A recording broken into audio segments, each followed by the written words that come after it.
What's up, everybody? Welcome back to the Untitled Game Channel. My name is AJ Gels. How y'all doing? It is time once more for the weekly show. Yes, I know we didn't have one last week, but I just didn't really have much to talk about other than the fact that there's going to be a new Life is Strange game, which actually I do plan on talking about in another video. The problem is I can't play the fucking trailer because for some reason I can't get my PC audio to record with my capture card. Whole fucking thing. Either way, we're going to be doing the weekly show on the actual day it's supposed to be out this time. Am I talking really fast? I'm really hopped up on sugar. Leave me alone. Either way, usual announcements, timestamps will be in the description. I'm not sure if I did that on the last weekly show, but you know what? Last week was kind of hot. It was kind of a hodgepodge. Either way, fans going on in the background.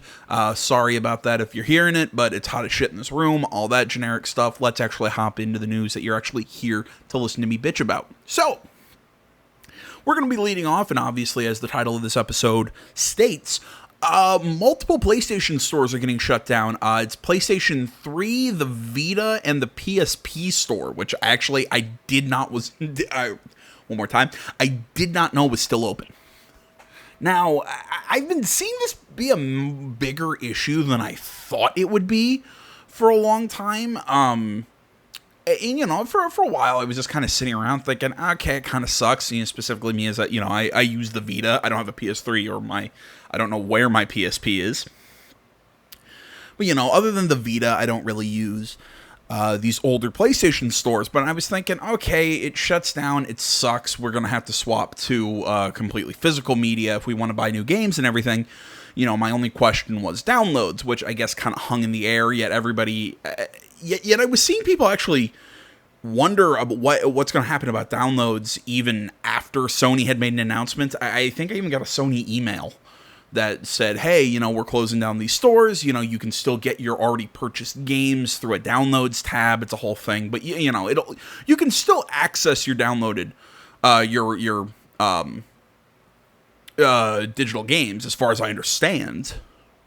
So, I guess, I don't fully understand what's going on here, but whatever, but, apparently there's, actually, before this, there's one other thing I do want to bring up that I have heard people bring up that is kind of interesting with this. The fact that people are still developing for the PSP. By the way, if anybody didn't know, I can understand why you wouldn't, because Sony has basically said, yeah, we're not developing for the PSP anymore. They've shut down first party support, but there's still other smaller studios who do still make games for the PSP. I believe Colin Moriarty, formerly of IGN, formerly of Kinda Funny, until he got rudely ejected from that company. I'm still salty about that, and I honestly have not watched Kinda Funny since he left. That's a whole nother issue. But where was I going with this before that tangent? But I know he actually just recently got a PSP dev kit because they're doing some game for PSP. I think it's him and Chris Reagan. I know they're working together on Sacred Symbols. That's their new show. Either way, not super important. But yeah, so I understand what a lot of people are saying, being that Sony didn't give a lot of it didn't give a lot of warning to developers out there who are still working on stuff for the PSP. I can or the PS Vita. I totally get why people are upset about that. I still think that this is overall, it is more interesting than anything else. It's just, maybe saying interesting makes it sound like, ooh, I have so much to say. I mean, it's one of those stories though that I think has been blown into such magnitudes by a lot of people, yet I kind of sit here, and when I saw that they were closing down these stores, I was going with, nah, well, okay, kind of sucks, I get it, but But either way, let's check out the story here, because apparently, as I've been talking, apparently according to Sammy Barker, Push Squire, PS3 owners are facing widespread problems downloading games ahead of the PS store closure. Excuse me. Sony is shutting down the PlayStation 3 storefront on the 2nd of July, and that's prompted many to fire up their last-gen console in order to make a few purchases before it's gone forever. Excuse me. While you'll still be able to download any titles that you've picked up in the past, the closure of the PlayStation Store will mean that there are numerous games you won't be able to buy ever again, and they never received a physical release. Of course, with so many scrambling to complete their digital software collections, there's increased emphasis on PS3's storefront right now, and it's not holding up particularly well. The web is ablaze. Is absolutely ablaze with users complaining about two very specific errors, 800295009 and 8002971. These, I'm surprised I was able to say those without biting my tongue. These codes appear when trying to download software, whether it's a new purchase or something older from the user's download list. Sony appears to be doing a terrible job of ordering customer support. Big fucking surprise.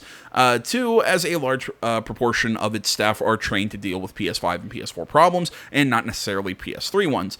Having read through dozens and dozens of social media posts and forum threads, we're still yet to find a conclusive answer. A handful of users have had successful toggling two-factor authentication on and off. That's okay, a weird sentence. I don't know why, it just is. But many others have reported this doesn't work. It could be a case that the PS3 servers are simply experiencing unprecedented traffic right now. Sony may have scaled down support for the system over the years, but now there's a sudden surge in activity. It's struggling to cope. Whatever the case, the manufacturer, I cannot read today, will need to find a solution, because it will have a scandal on its hands if these issues aren't solved adequately prior to the 2nd of July.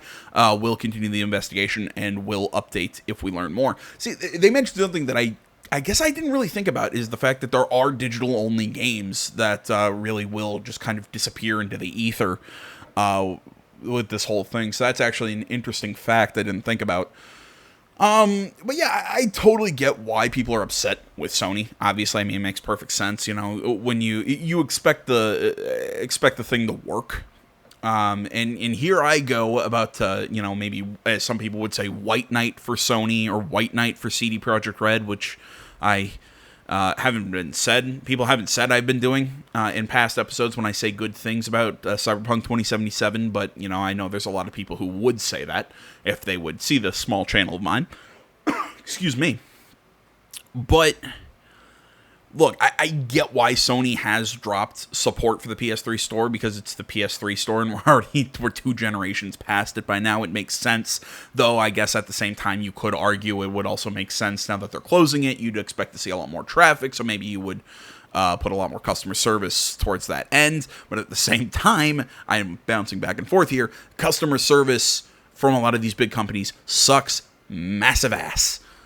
Mostly, I was digging around on my this kind of it was somewhat related story. I was digging around on my Ubisoft Access, or whatever used to be Uplay. I'm not sure what the hell it is now, but I was Ubisoft Connect. There we go, or whatever the hell it is. I was digging around on that because I was actually going to, for once, buy a game not from either GOG or Steam. I don't know why Steam was hard for me to come up with, but I was going to buy the game Anno 1800 because the game looks really cool. I've been watching people play it, and I wanted to get it, so I was going to buy the game.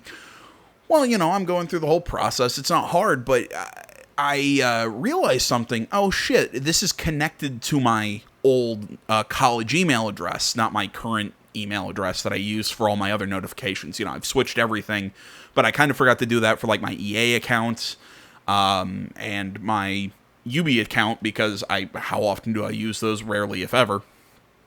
And the only way I can really get this changed is if I have access to my college account, which, spoiler alert, I don't have access to that account anymore. I can't access that email to go through the process of changing the email, which is really fun for me. So, my options are contacting Ubisoft and all this stuff. And I'm like, why? No.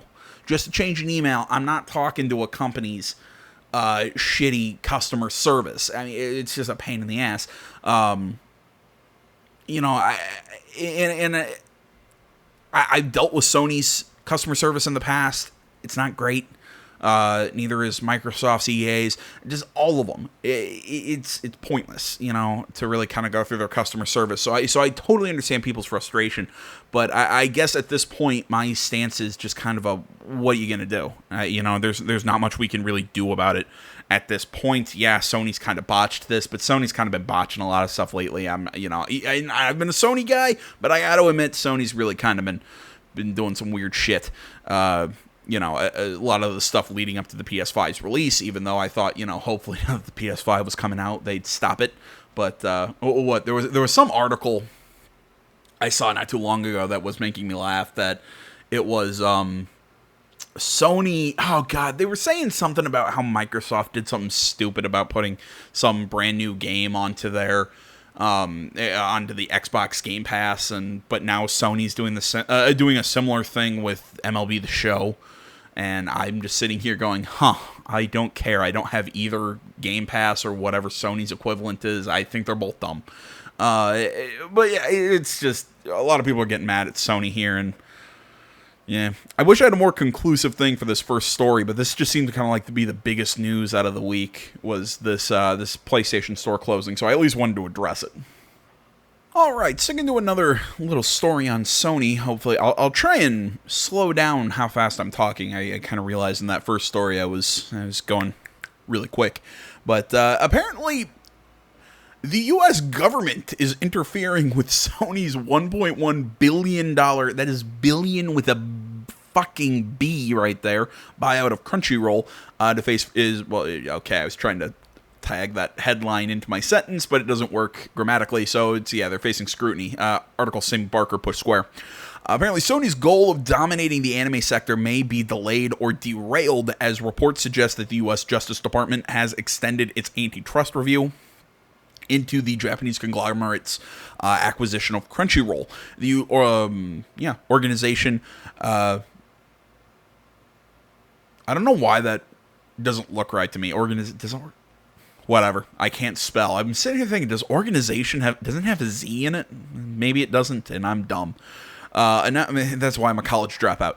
Announced plans to purchase the streaming service for $1.1 billion last year, but there are worries that the firm, which already owns Funimation and Aniplex, that's a really fun word to say, may be monopolizing the market. As reported by The Information and picked up by Variety, the acquisition could be postponed by as much as 6 months as the U.S. Justice Department reviews whether the deal will provide Japanese studios with fewer means to distribute media in America.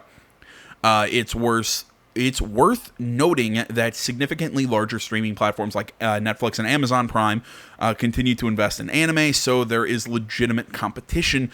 In fact, the former is on track to become the market leader.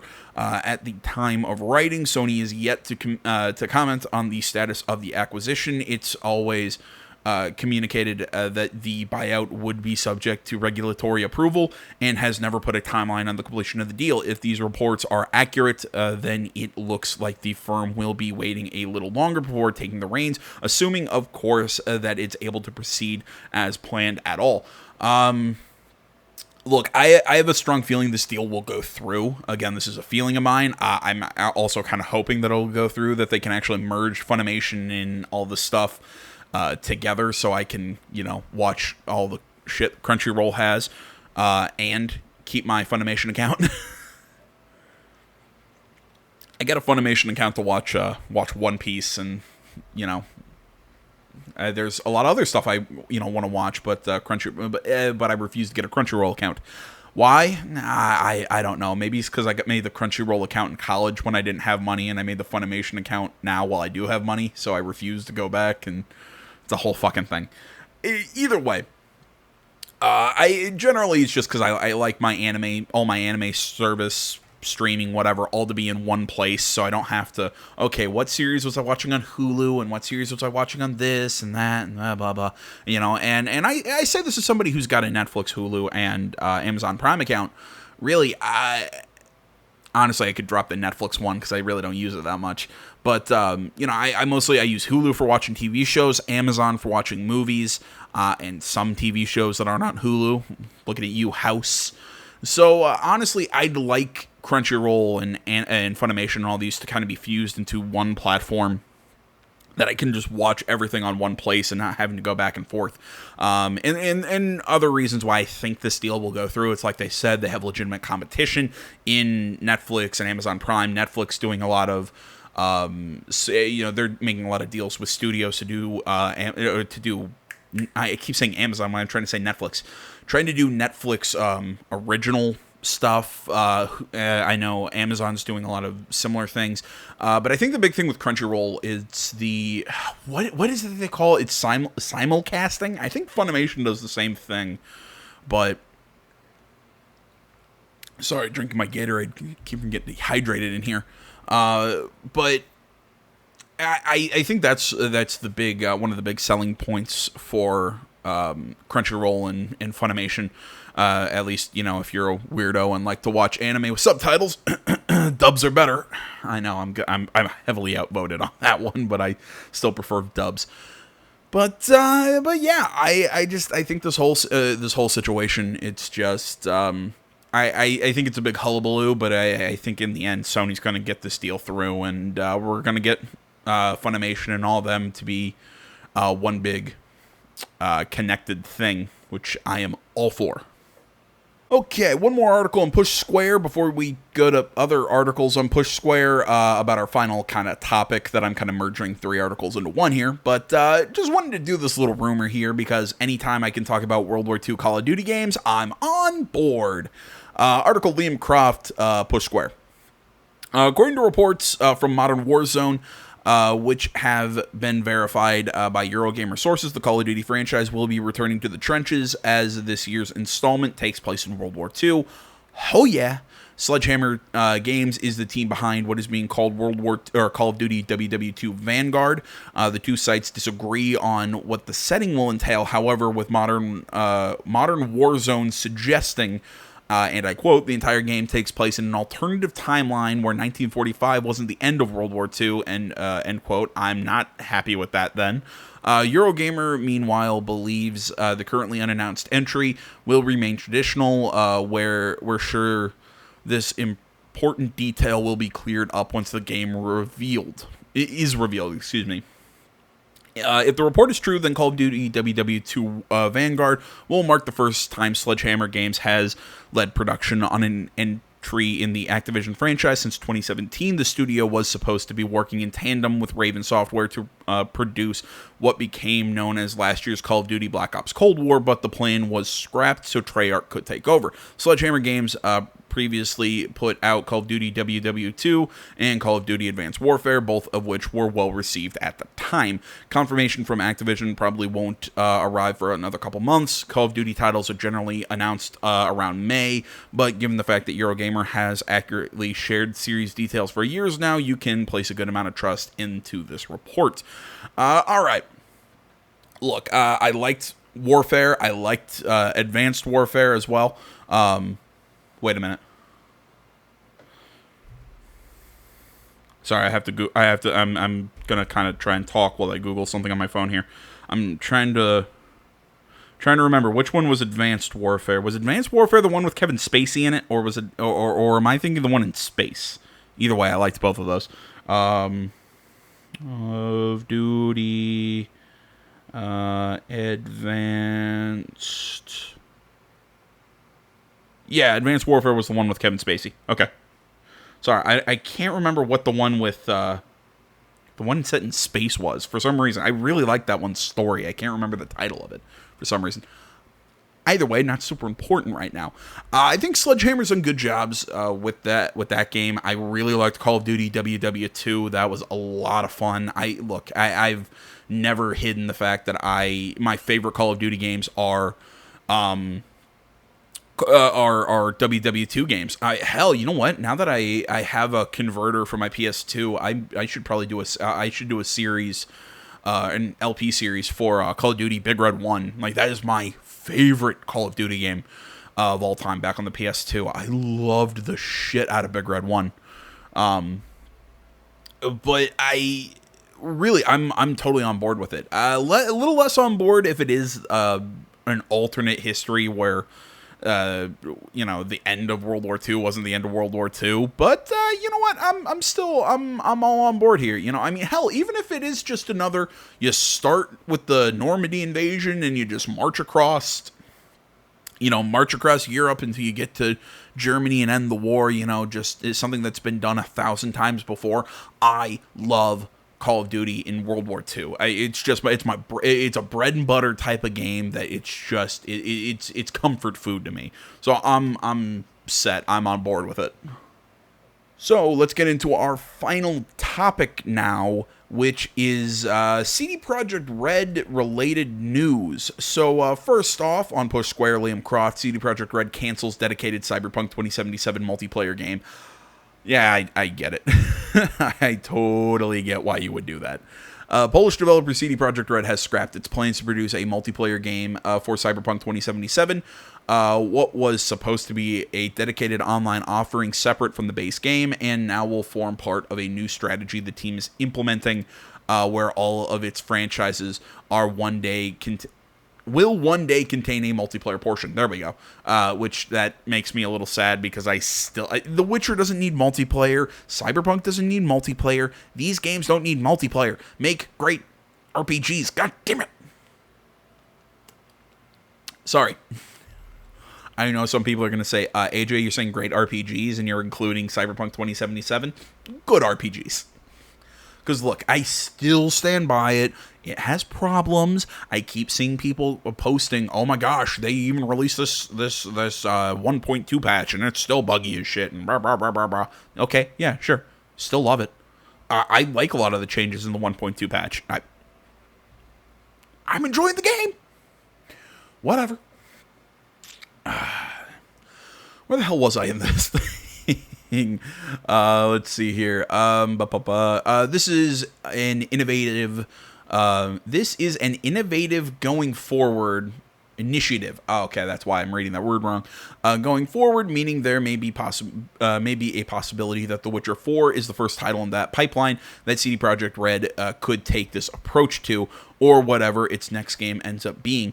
The news was confirmed as part of a conference call where President and Joint CEO Adam Kaczynski said, and I quote, "Previously, we hinted that our next AAA title would be a multiplayer Cyberpunk game, but we have decided to reconsider this now." I'm guessing that's because of the state this game was launched in. Given our new, more systematic and agile approach, instead of primarily focusing on one big online experience or game, we are focusing on bringing online into all of our franchises one day, end quote. Kaczynski then explained that CD Projekt Red is changing its approach so that future titles can support online elements, and I quote, "So we are working on specific features enhancing our single-player games, but we are not working on releasing the next game as a big online experience. So we will be enhancing our single-player games with online experiences." He states that only online components have been in the works at the studio for more than 2 years now. And these mechanics will be very exciting for gamers once revealed. And I quote, "Let us stress here, one more time. Let's stress this here. CD Projekt Red makes single-player, story-driven AAA RPGs. That is not changing. What is changing is our long-term approach to online, and by this, we mean ensuring we are properly prepared to implement online elements in our games where they make sense. We don't want to go overboard or lose our single-player DNA. We want to take thoughtful steps to build robust online capabilities," end quote. Okay. Look, I always say this. Look, CD Projekt Red is a company that has my full trust. So look, if they're saying that they're going to do their best not to lose their single-player DNA and implement these changes, look, I'll trust them. I'm sure a lot of people are going to tell me, "AJ, what about Cyberpunk 2077? What about the blah, blah, blah, blah, blah." I get it, man. Look, they haven't done something like BioWare, like, why is Ubisoft such a hard name to come up with? They haven't done shit that some of these other companies that have sort of lost my trust over the years. Like, that was just been a slow descent into madness with those companies. This was a stumble. And even then, the stumble gave me a game that I'm still really enjoying. I'll still go back and I'm still playing Cyberpunk and having a lot of fun with it. On camera, off camera, whatever. So look, I totally understand where people are frustrated with Cyberpunk 2077. My stance is still, this is not enough to make me go, CD Projekt Red is trash. You know, I really think, yeah, they fucked up. At the same time, I've gone over my reasons why I think they fucked up, but that's beside the point. I still enjoy their game. You know, it's one of those that, yeah, they stumble, but still release something good. It just wasn't The Witcher 3. The cancellation of this multiplayer project may bring welcome news to fans of the developer in the short term, but it certainly sounds like future projects will have some sort of multiplayer component.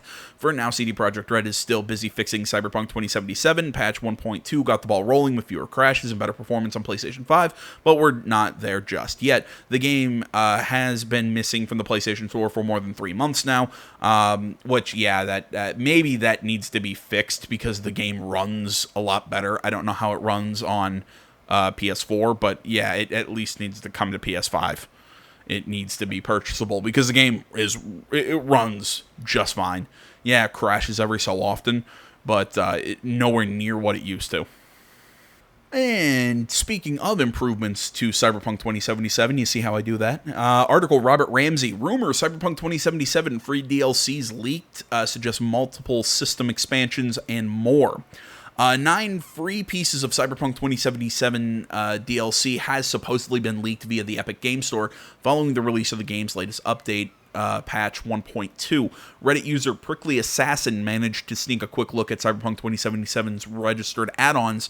All we have to go on right now is a set of DLC names, but each one of them suggests some potentially juicy content that could add several much requested features to their release. Look, this is something else that I've been really excited for. Oh god, the single biggest the PS4 generation. Okay, I can understand that one. Sorry, I got distracted. Look, I've been really curious what the free DLCs and what DLCs in general are going to be for Cyberpunk 2077. It was one of my favorite thing about The Witcher, or The Witcher 3, was the free DLCs that they launched before anything came out, and then their massive DLC expansions. So look, hell, one of those expansions won fucking RPG of the Year at the Game Awards, and that's a fucking expansion. God damn, I love what they do. So I've been very curious with this. So let's take a look here. So Ripper Doc expansion. I'm curious about this one because it could be a few things. It could be more cyber gear, or more cyberware to equip, more Ripper Docs in general, more interactions with Ripper Docs. There's a few things this could be, but I think at bare minimum, it's going to be more cyberware to implant to your character. Body Shop expansion. I'm not sure what we're going to see with what Body Shop. Part of me's hoping that one is we can finally upgrade cars. I mean, if anything, I just want to be able to modify some of my cars visually, not just mechanically. So maybe that's what we'll see. I'm not entirely sure with Body Shop. Because maybe change what our character looks physically? I'm not sure, because there aren't really body shops, as far as I know, in the game. I mean, obviously we know Ripper Docs, and it's not clothes, because the next one is fashion forward expansion, so that's going to be a big increase to, I'm going to guess, fashion and clothes in the game. Gangs of Night City. I don't know on this one. I don't know Gangs of Night City. I'm thinking it's either going to add new gang factions in the game, new activities with the gangs, or it's going to actually add maybe some more sub-stories or side stories or whatever with the individual gangs or something, which I all very much welcome. Body of Chrome is either the name of a side mission, kind of like that one with the pig in The Witcher 3. I can't remember the exact name of it. So it's going to be a specific side mission, or it's going to be a customizable option for the character where you can actually have the chrome plates as your body. So it's one of those two things, in my opinion. Rides of the Dark Future, I'm guessing it's just more cars. The Relic is interesting because in the 1.2 expansion, there's always been a 6th spot in the in your upgrades on your character upgrades when you level up. There's always been a sixth body attribute. There we go. Because right now it's what is it? It's body, reflexes, tech, cool, and intelligence. And there's been a sixth one called relic. So I'm curious, or let me rephrase, at first it was glitched out every time you scrolled over it, like there wouldn't be anything there. Now it says relic. So I'm not sure, is it a spot that's going to be opened up later on in the game that I just haven't gotten to yet? Or is it opening up a spot for this DLC with the relic? So I'm not sure about that one. Neck deep. I'm not sure what this is. It's probably a mission, given its title. And Night City expansion. I am hoping to God that means there's going to be more shops, more stores, more life added to Night City, because that's my biggest issue with Night City itself. I love the city, but I would really love to see more. What's the way to put it? Just more life, more people, more shops, more just stuff to do other than the main story in Night City. So I'm kind of hoping that's what that one is. So all of the above DLCs are listed as free. Meanwhile, an expansion is priced at $14.99. We assume this will include premium story-based expansions, the same that with Witcher 3 Wild Hunt. So what are these free DLCs? Well, it looks like the first three are actual expansions that, going by the names, add features to the game. A lot of player criticism has been directed at Cyberpunk 2077's lack of more in-depth mechanics. And these listings perhaps suggest the better character customization is on the way. See, I argue this game has a lot of in-depth mechanics, specifically in its RPG systems. I've said this before. I say this game has as much depth in that category as you're willing to go find and look yourself. I really like the RPG system, so I disagree with that, but whatever. That's me. As for the rest, we could be looking at additional quests or systems. Night City expansion sounds especially interesting. Our new area is going to be added to the map. No doubt we'll learn in the coming weeks and months. Of course, it goes without saying that CD Projekt RED has a lot more work to do when it comes to improving the quality of Cyberpunk 2077 on consoles. The aforementioned 1.2 update does seem to be a step up in the right direction based on our testing, but it's still a bit too early to celebrate free DLC in our opinion. I get that, but I'm still going to celebrate the free DLC. Hey, you remember earlier when I was mentioning the Ubi store and all this stuff? Hey, check it out. Anno. Kind of funny. Either way, on to our final article of the day. Short one here on Games Radar by Connor Sheridan. The Witcher 4 gets a boost as CD Projekt RED says it will start parallel AAA projects in 2022. This is something that we kind of read earlier, but just kind of making a specific point on. That CD Projekt RED is making more Witcher and more Cyberpunk with plans to work on both franchise. Or CD Projekt RED is making more Witcher and more Cyberpunk with plans to work on both franchises simultaneously. The company shared some fresh insight into the development plans during a financial presentation today, where it revealed how it's setting up to keep work going on two franchises simultaneously. CD Projekt RED says it's shifting its development framework to allow it to start making multiple AAA games and expansions in parallel beginning next year. And yes, that's good news for everybody waiting on The Witcher 4. See, I can understand people being a little wary of that because, oh god damn it, that looks cool. I can understand where people would be a little, like I said, wary about that, seeing that that's a lot of stuff that Ubisoft has done. But in my opinion, Ubisoft has done the way Ubisoft does it. It's too decentralized. You have almost one studio working on one game entirely, and one studio working on one game entirely. It's almost like the company's too big, and I think a lot of heart has been lost from their projects. But I mean, other than the main studio for CD Projekt and what they have, the Warclaw studio and Rawclaw, I do not know how to pronounce Polish names, but they have that other smaller studio built now. So I think they can do this. They can have two projects kind of working in once, maybe switching hands between the two studios when the bulk of the work needs to be done at the main. At the main studio, and the smaller studio can handle some other stuff. You can handle some other stuff at the same time, so one project doesn't fall too far behind. I think this can work with the way that CD Projekt right now is sort of set up. Specifically, the fact that they're still all their studios are still in the same country. And I quote, "We are planning to build cross-functional teams to work on both IPs." Head of production Pavel Zawodny, I don't know, explained in the presentation. These teams will blend disciplines and expertise, so we have closer communication and skill sharing going from the beginning. Cross-functional teams allow different aspects of development to run in tandem without complication, end quote. Okay. So these teams will blend disciplines and expertise. Okay, so the way I'm reading this, it's basically that while one team is working on a specific aspect for one game, another team is working on a different aspect for the other game, and then at some point, like, they'll kind of switch and be able to communicate their ideas. It just sounds like it's barely even a restructure, in my opinion. Again, if I'm reading this right and I'm understanding this right, I think this really could work for their company. CD Projekt RED confirmed during the presentation that it will continue to focus on single-player RPGs. Okay, stuff that we already read.